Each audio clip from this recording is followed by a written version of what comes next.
ሳናስበው አንድ ግንዛቤ ተጭኖብናል። አዲስ ኪዳን ማለት በቃ አዲስ ዘመን አዲስ ጊዜ እንደመጣ አድርገን ብቻ ነው የምናስበው። በዛ ውስጥ ግን ምን ተፈጠረ የሚለውን በደንብ ኮንሽስ አንሆንም። ሴጣን ታውቃላችሁ፣ ወሳኝ የሆኑ የእግዚአብሔርን እውነቶች በፍጹም እንዳንረዳቸው በተለያየ ነገር ሲሸፍነን እናያለን። ሃይማኖታዊ በሚመስል ለምሳሌ አዲስ ኪዳን ብሉይ ኪዳን የሚለውን ሰዎች ከዘመን ጋር ከጊዜ ጋር ነው የሚያያይዙት። ለምሳሌ የኢህአዴግ ጊዜ ነበረ፣ አሁን ደግሞ የብልጽግና ጊዜ ነው። ስለዚህ አሁን የሆነ ዘመን የሆነ ጊዜ መለዋወጥ። አዲስ ኪዳን በፍጹም የጊዜና የዘመን መለዋወጥ ጉዳይ አይደለም። ይህንን ነው አሁን ዛሬ መንቃት ያለብን። በብሉይ ኪዳን የነበረው ከእግዚአብሔር ጋር ሕጉን ተቀብሎ የነበረው የአዳም ዘር ነው። ለአዳም ዘር ሕግ ተሰጠው፣ ለአዳም ዘር ተስፋ ተሰጠው፣ ለአዳም ዘር ሕጉን ጠብቆ በሕጉ እንዲባረክ፣ ሕጉን ካልጠበቀ ደግሞ ሕጉ ደግሞ ቅጣቱን እንዲያመጣበት ተሰጠው። አዲስ ኪዳን ላይ ግን ያው የአዳም ዘር አይደለም፣ እንደገና ሌላ የአዲስ ኪዳናዊ ትእዛዝ የተሰጠው። ሌላ ፍጥረት ነው የመጣው። አዲስ ኪዳን ማለት ሌላ ዝርያ፣ ሌላ ፍጥረት የተፈጠረበት ኪዳን ነው። ስለዚህ ኪዳኑን በደንብ አድርገን የምንለይበት ትልቅ ሚስጥር አዲስ ኪዳን ብሉይ ኪዳን የመጀመሪያው አዳም የአዳም ዘር እግዚአብሔርን ደስ ለማሰኘት የሚጠርበት፣ ሕጉን የሚሰማበት፣ ኃጢአት ለማስተሰረይ መስዋዕት የሚያቀርብበት፣ እግዚአብሔርን ደስ ለማሰኘት አንዳንድ ስራዎችን የሚሰራበት የአዳም ዘር የሆነ ሰው ማለት ነው። አዲስ ኪዳን ላይ ግን ሌላ ፐርሰን ነው የመጣው። አዲስ ኪዳን ላይ ደግሞ ያው የአዳም ዘር በተሻለ ኢየሱስ ሞቶልሃል፣ ኢየሱስ ተሰቅሎልሃል፣ ይሄ ሁሉ መከራ ስላንተ ወስዶልሃል በሚል ትምህርት ያው የአዳም ዘር የሚቀጥልበት ኪዳን አይደለም። ይህን በደንብ መስመር ልንሰራ ይገባል። አዲስ ኪዳን ላይ ሌላ ዝርያ ነው የመጣው። ሐዋርያ ጳውሎስ ማንም በክርስቶስ ቢሆን አዲስ ፍጥረት ነው፣ አሮጌው ነገር አልፏል እነሆዋልና ሁሉም አዲስ ሆኗል። ስለዚህ አዲስ ኪዳን ማለት አዲስ ፍጥረት የመጣበት ዘመንና ወቅት ነው። የአዳም አይነት ያልሆነ ሌላ ዝርያ ማለት ነው። ለዚህ እኮ ነው ኤፌሶን ላይ ሄዳችሁ ስታነቡ ኤፌሶን 2:10 እና 11 ላይ ሄዳችሁ ስታነቡ በራሱ አንድን አዲስ ሰው ይፈጥር ዘንድ ነው ይላል። በራሱ በክርስቶስ አንድን አዲስ ሰው የአዳም አይነት ያልሆነ ከዚህ በፊት ያልነበረ ሌላ ፍጥረት ይፈጥር ዘንድ ነው፣ በራሱ አንድን አዲስ ሰው። ስለዚህ አዲስ ኪዳን ማለት አዲስ ሰው፣ አዲስ ፍጥረት፣ አዲስ ዝርያ የመጣበት ዘመን ነው። ስለዚህ በአዲስ ኪዳን አገልግሎት፣ ትምህርቶች፣ መልእክቶች መሆን ያለበት እንደ አዳም ዘር ይሄው ኢየሱስ ለአዳም ዘር ሞቷል ብለህ የኢየሱስን መከራ ከዛ ህዝቡ ቁጭ ብሎ የሚመለከተው ሳይሆን አዲስ ኪዳን በጣም የሚገርም ኪዳን ነው። ያ የሚገርመው ኪዳን የመጀመሪያውን የአዳምን ዘር ኢየሱስ ክርስቶስ በኃጢአተኛ ሥጋ ምሳሌ አድርጎ በመስቀል ላይ አብሮ ሰቀለው፣ አብሮ አስወገደው፣ አብሮ ገደለው። መስቀል ላይ ከተገደለ፣ መስቀል ላይ ከተወገደ፣ መስቀል ላይ ከተቸነከረ በኋላ በትንሣኤው ሌላ የበኩሩ የትንሣኤ ወይም የአዲሱ ፍጥረት በኩር ሆኖ ከሙታን ተነሳ። ከዛ ያዕቆብ እንደሚነግረን የበኩሩ አይነት እንሆን ዘንድ በእውነት ቃል አስቦ ወለደን። ስለዚህ አዲስ ኪዳን ላይ ነን ብለን ስናስብ አዲስ ዝርያ ሆነናል፣ አዲስ ፍጥረት ሆነናል፣ የአዳም አይነት ያልሆነ ሌላ ዝርያ ሆነናል የሚለው ዕውቀት በደንብ መሰመር አለበት። ክርስትና ሃይማኖት ሲሆን ከአንድ ኦርጋናይዜሽን ወይም ከአንድ ተቋም መሪ ከሆኑ ሰዎች የሚወጡትን ኢንስትራክሽን የሚወጡትን ደንቦችና ስርዓቶች ማድረግና መፈጸም ነው ሃይማኖት ሲሆን። ክርስትና ግን በእውነት ሃይማኖት አይደለም፣ ዝርያ ነው። ለዚህ ነው እኮ ኤፌሶን ላይ ሄደን ጳውሎስም እንደነገረን መልካሙን ስራ ለማድረግ በክርስቶስ ኢየሱስ ተፈጠርን ይላል። መልካሙን ስራ ለማድረግ በክርስቶስ ኢየሱስ ተፈጠርን። ስለዚህ አባቶቻችን ተፈጠረ አዲስ ሰው መጣ ብለው ይነግሩናል እንጂ በዚህ በአዲስ ኪዳን ውስጥ የመጀመሪያው አዳም ኢየሱስ ሞተል ተብሎ ብቻ አይነገርም። ኢየሱስ ሞተል ብቻ ተብሎ የሚነገር ወንጌል በጣም ደስ ሊል ይችላል። እውነቱ ግን ሪዛልቱ ምንድነው የመጣው ሲባል አዲስ ዝርያ ነው የመጣው። ኢየሱስ የሞተልን የሞቱ አይነት የተጎዳበት ጉዳት ጥልቀቱ አዝነንና በጣም ተመስጠን ልንኖር የተጠራንበት ኪዳን ሳይሆን ያ ጣር አንድ አዲስ ፐርሰን ለማምጣት ነው። ያ ጭንቀት አንድ አዲስ ማንነት ለማምጣት ነው። ያ አዲስ ማንነት አዲስ ፍጥረት ይባላል። ያ ማንነት አዲስ ፍጥረት ይባላል።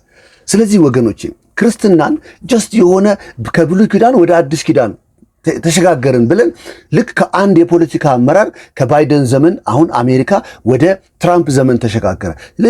የዘመን ሽግግር፣ የወቅት ሽግግር በፐርሰናል ማንነት ላይ ምንም ለውጥ ያልመጣ አርገን እንድናስብ ነው ሰይጣን የሚፈልገው። ግን ብሉይ ኪዳን የአዳም ዝርያ የአዳም ዘር ሕጉ ተሰጠው ዘጸአት 24 ቁጥር 7 ላይ ከዛ ወዲያውኑ እነዛ የአዳም ዘሮች ተሰብስበው እንጠብቃለን፣ እናደርጋለን፣ እንታዘዛለን አሉ። ከዛ ኪዳኑ በዛ ቀን ላይ በደም ተመሰረተ፣ ጸና። ከዛ ህይወታቸው የሚለካው እንፈጽማለንና እናደርጋለን ባሉት ቃል በገቡት ኪዳን ላይ ተመሰረተ። አዲስ ኪዳን ግን በፍጹም እንጠብቃለን እናደርጋለን ብለን እሱ ከኛ ውጭ ሆኖ ያደረገልን ነገር አይደለም።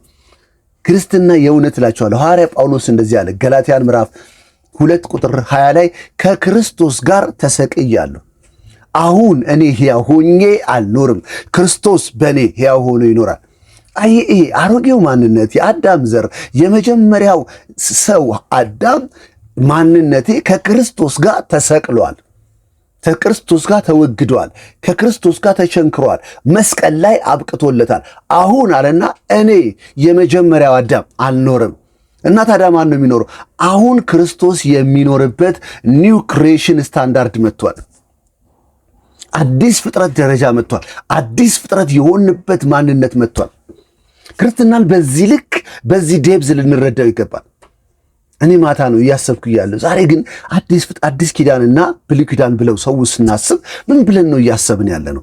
በእርግጥ የሆነ የዘመን መለወጥ ብለን እያሰብን ያለ ነው? የኪዳን መቀየር እያለን ብቻ ነው የምናስበው? የሆነ ዘመን ተለወጠ ብለን ብቻ ነው የምናስበው? እንደዛ ግን እንዳልሆነ መጽሐፍ ቅዱስ በጥልቀት ይነግረን ጀመር። ስለዚህ መጽሐፍ ቅዱስ የሚነግረን በራሱ አንድን አዲስ ሰው ፈጠረ። ስለዚህ በራሱ አንድ አዲስ ሰው ተፈጥሯል። ሌላ ዝርያ፣ ሌላ ማንነት። ሐዋርያው ጳውሎስ በጣም ብዙ ቦታ ነው ስለዚህ ስለ ሁለቱ ማንነት እያነጻጸረ ከምድር የሆነው ምድራዊ ነው፣ ከሰማይ የሆነው ሰማያዊ ነው እያለ ቆሮንቶስ ላይ በደንብ ይነግረናል። የመጀመሪያው አዳም ከምድር ምድራዊ ነው፣ ሁለተኛው አለና ከሰማይ ነው። ስለዚህ ዛሬ እኔና እናንተ የመጀመሪያው ኪዳን ከምድር የሆነው ሕጉ የተሰጠው ነው፣ ኪዳኑ የጸናለት። ሁለተኛው ደግሞ ሌላ ሕግ የተሰጠን አይደለም። ራሳችን ሆነን ራሱ የአዳም ዝርያ ሆነን እንደገና ደግሞ የተሻሻለ ሕግ የተሰጠን ሰዎች አይደለንም።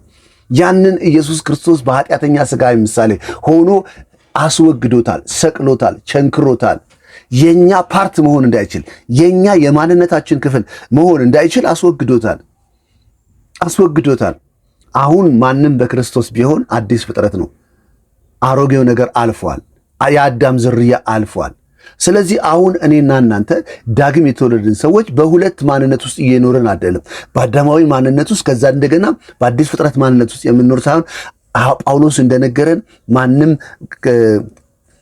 አሁን እኔ አልኖርም፣ ክርስቶስ በእኔ ይኖራል።